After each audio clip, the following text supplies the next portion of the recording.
We'll take a look at step 16 now, and if we take a look at step 16, this is probably one of the busiest steps in this build, but it has been so lovely to put together this lunchbox. It's been a very pleasurable little chassis to go.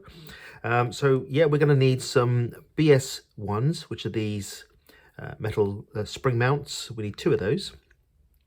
We're going to need these arms, which are going to be the upright arms with the BS5s, 2 of those.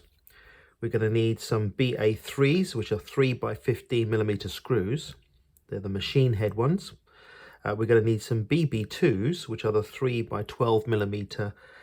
These are the self-tapping screws. We're going to need BB7s. We need 2 of those. They're the ball connectors with 5mm. We're going to need the cap screw. So it's a cap head screw, which is 2 by 8mm. Get back on over there, my little sweet. There we go. We're going to need the screw pin, which is a 3 by 22mm screw pin. And we're going to need BD5, which is a 4 by 6mm tube. We're also going to need some parts from the parts tree. So we're going to need our A11 and our A12. We're also going to need our D12s, which are 2 of these, and we're going to need also these little guys here, which are A5s. They're like little plastic nuts, in effect. So got to put this bit together. So let's do this in stages. So if you take your BC2, your cap head screw, and we need to pop that through the upright. So just screw that from underneath. I'm just going to get that through, and I'm using my Tamiya screwdriver set that I have, but you could use the Allen key that's already in there. So we screw this through all the way through, and we're literally doing this in parts and stages. There we go. So that's all the way through, and then we need to put our 5mm ball end on the end.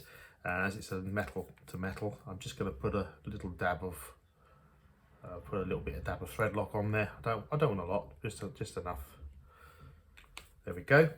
So I'll put a little bit of dab of thread lock. It doesn't say to use it, but because this is a metal into metal, I like to use it. So then you screw your ball end onto the end of onto that nut, and again, because I've got the sets, you could use the wrenches that you've got with your kit, and I'm just gonna tighten that up so it's tight. Done. There we are. So that's that little step done. Then we need to put this into the A11 arm like that. So then we take our 3 by 22mm pin, we paste that through the top, collecting the holes that's there, and then we screw that into place. That's that one. Just nip it up a little bit. There we are. Then we need to take our BS part and we need to pop that into place there. There's a little key area. Let's see if I can get it onto the camera. I don't know if you can see it inside. There's a little key area. So it keys in. Take your 3 by 12mm self-tapping screw, and we're going to need to screw this into place. So I'm going to make this a little bit easier for myself. I'm going to pop that through the hole so it's ready. Collect it with a screwdriver, and then I'm going to screw that into place, and then I'll line it up as I go along, so it's nice and straightish. There we go. It's only screwing into plastic. There we are. That looks good to me. And a 1/4 turn nip. There we are. So that's now in place. So that's this part here, and you can see I've done that twice for both the arms. And the last little step here. So what you need to do is you take your arm, you take the D12 piece, and I've greased inside here a little bit of grease. It's because you've got to put a bit of grease between the little BD5 collar, this 4x6 collar, so you need a bit of grease in there. So just put it between the two. So you put that in the middle. You then take your last screw, which is your BA3, your 3 by 15mm screw. You're going to pop that into place there. Pop that through like so. Come out the other end, so jiggle. Take your plastic nut, which is your A5 part. Just catch some little threads on it. There we are. And just to show you, you can do this with the normal Tamiya tools. So pop your box wrench on there over the nut, take your screwdriver from the other side and screw that close together. There we are. There we go. And just screw it till it stops, basically. But don't go too mad because you're into a plastic nut. There we are, done. So that is step 16 completed. So for step 17, we need the parts that we made in step 16, and we're going to attach them to our chassis using this part here, which is our A10.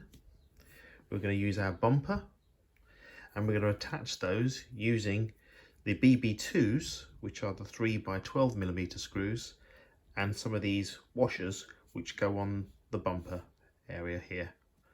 And we're going to attach that into our chassis here. So it's a simple case of taking our left arm and we put this in this way round. So we collect the hole here and we match to here.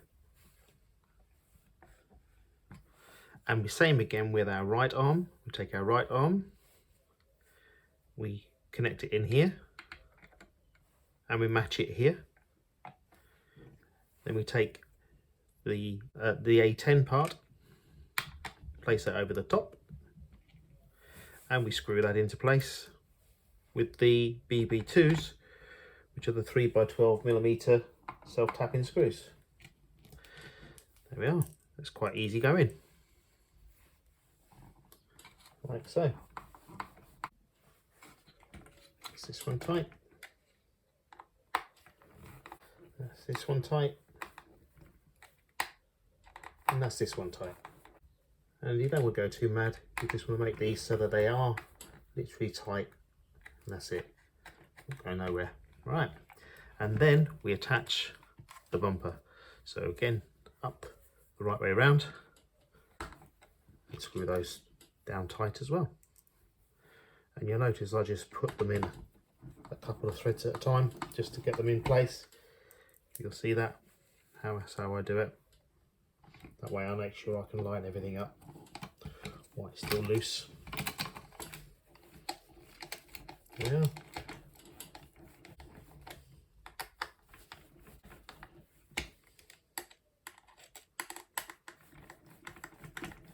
And it's quite easy to do. This is nice. This is a lovely chassis to build, actually. I could see why Peter Smith, CWO1 Creations, loves this chassis. It's so versatile, so easy. So there we are. So I've nipped those up. That one's nipped up. That one's nipped up. And then just got this centre one to do. That one's nipped up as well. There we are. Just got to put these arms to help me put them into place. There we are. That's one. And then on the other side, pop that into place as well. Two. There you are. Step 17 completed. And step 18, we need a few more components because we're doing the front dampers. So we're going to need our springs like we did before on the rears. We've got the ones for the fronts, they're the same. We're going to need our BA5 and little two of the 3mm nuts. We're going to need our BS7s, and you can see I've put, as I did before on the rears, I've put a little bit of the tubing to make this a little bit lower on the back as well. We need the 18mm tubings that we cut from the previous steps as well, and we're also going to need some of these C3 units for the cylinder bodies. And it's a case of doing it very similar to what we did on the rears. We're going to install these on the front of the car. Right, so we're going to try and get this on camera for you. And this is the front suspension. So you pop the BS7 through, and then you put the cylinder on. And then once you've got the cylinder on, You then got to put the 18mm tube on, and this is where it can get a little bit tricky, trying to squeeze this tube up the shaft of there. There you are. So that's just manoeuvred it enough to pass. You take the BA5 nut, which is the 3mm nut, wind that on like so. So it's tight. Then you take your spring, then you take the end piece that you've installed already in your previous steps.